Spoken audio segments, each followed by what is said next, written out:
said, Jesus or Jairus, it's too late, your little girl's dead.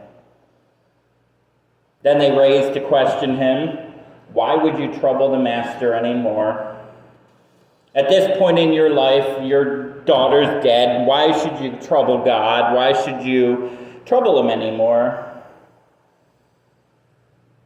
They're saying everything they feared would happen.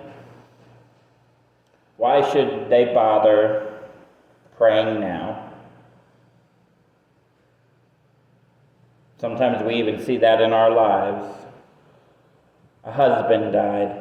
A wife died. A child died. I'm dying. Why should I bother now?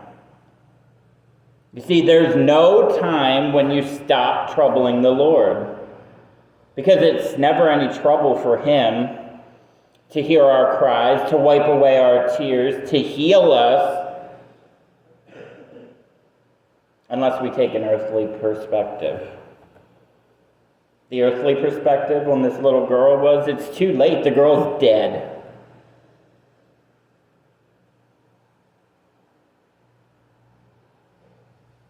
Jairus, I'm sure after hearing those words, maybe he said to Jairus, I know what they've said. I know they've said not to trouble me anymore because it's too late. But don't be afraid, Jairus. Don't keep in your terrors. Keep believing. Keep trusting. Trust me, Jairus. You came to me, so don't give up on your terror. You came to me and asked me to do this for your daughter while your daughter was on the doorstep of death. Now she's entered the doorstep, but it's not too late, Jairus. Believe. It's not over yet. He stopped the crowd from following him.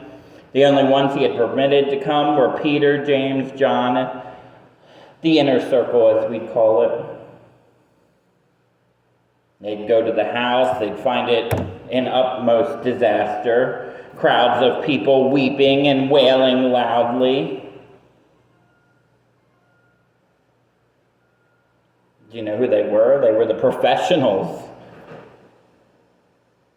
It was the Jewish custom of that time when there was a death in the family that you hired professional mourners to come, to rend the garments, to wail, to dance, to weep, to signify the great calamity of death.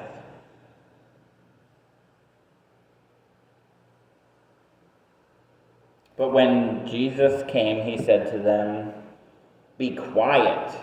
Stop making all this commotion. Stop making all this weeping. The child's not dead. She's only sleeping. Now Jesus was not saying, you missed it. She's just comatose. That's not what he might have meant here. These people had been deathbeds time and time and time again.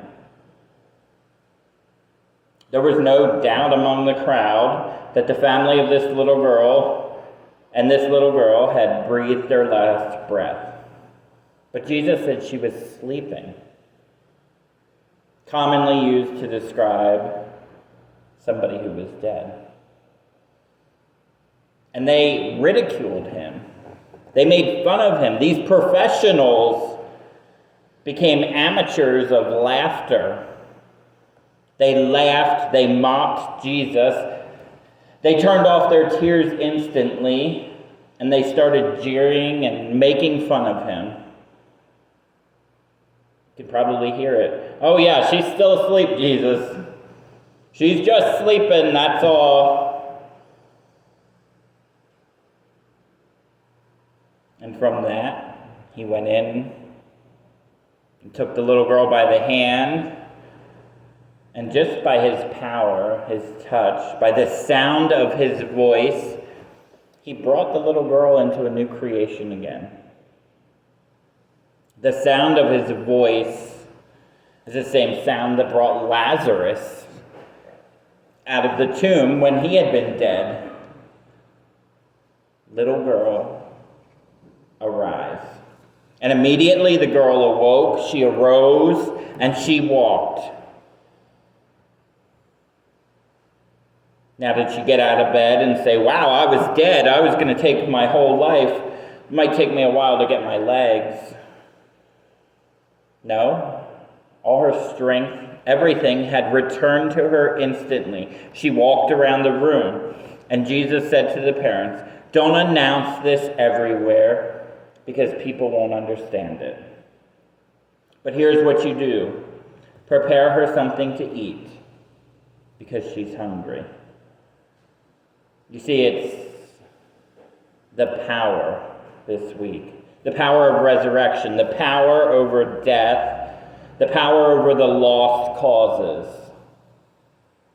All these things that were converged by Jesus, simply in touch and calling in the home of Jairus.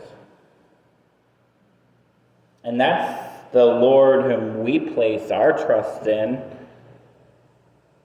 We trust in him in our lives and our deaths forever, each and every day. And we arise worshiping him more and more each day. Amen.